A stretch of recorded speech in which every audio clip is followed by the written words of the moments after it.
Baik, Eli ada satu lagi pertanyaan. Ini berkaitan ini penebusan ini. Dikaitkan dengan 10 perintah, 10 commandment ini. Dari Feki Ibrahim. Pertanyaan saya, Pak Suhento, hukum mana yang diselesaikan Yesus di kayu salib? Apakah hukum moral, upacara, sipil, atau semua hukum itu? Kalau semua, pertanyaan saya, khusus hukum moral, 10 perintah itu ya.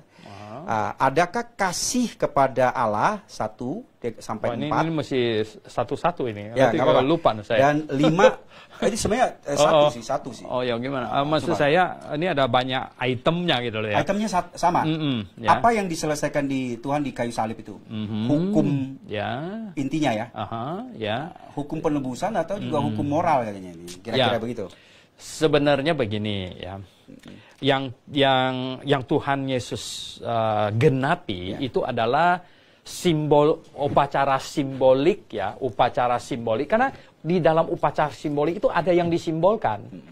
Jadi yang disimbolkan datang, jadi selesai. Nah, sedangkan hukum moral itu malah ditingkatkan.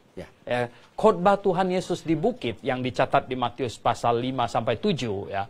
Itu khotbah Tuhan Yesus di bukit itu peningkatan hukum moral yang tadinya bersifat jasmani ya. Jadi masalah hati. Ya, seperti salah satu contoh ya.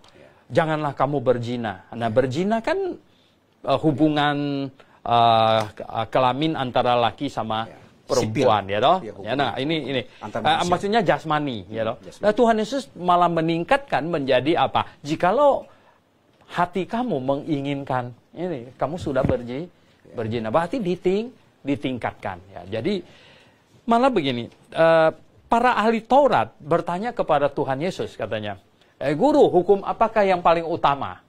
Mau cek ini, hukum Taurat begitu banyak, ini hukum yang paling utama. Tuhan Yesus dengan simple menyimpulkan bahwa katanya hukum yang paling utama adalah kasihilah Tuhan Allahmu dengan segenap hatimu, segenap kekuatanmu, dan dengan segenap akal budimu.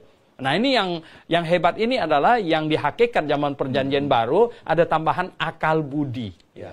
Akal budi. Nah, berarti apa? Harus mengasihi Tuhan, bukan mengasihinya bodoh-bodoh begitu loh ya. Mengasihinya dengan akal budi gitu. Dan yang kedua, kasihilah sesama manusia seperti dirimu sendiri. Sebenarnya ini sudah merangkum semua hukum.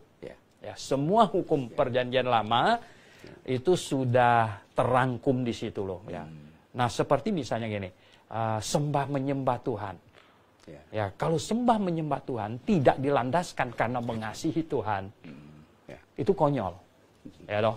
Itu kan apa? Ya, apa-apaan ya enggak? Sama dengan orang begini, dia datang ke depan kita mangguk-mangguk, puji-puji Pak Hasan begitu, padahal hatinya itu marah gitu. Ini kan ngaco ini orang gitu bilang. Ya toh? Nggak bisa begitu. Berarti mengasihi Tuhan dengan segenap hati, barulah semua ibadah yang lain bisa masuk di situ. Begitu.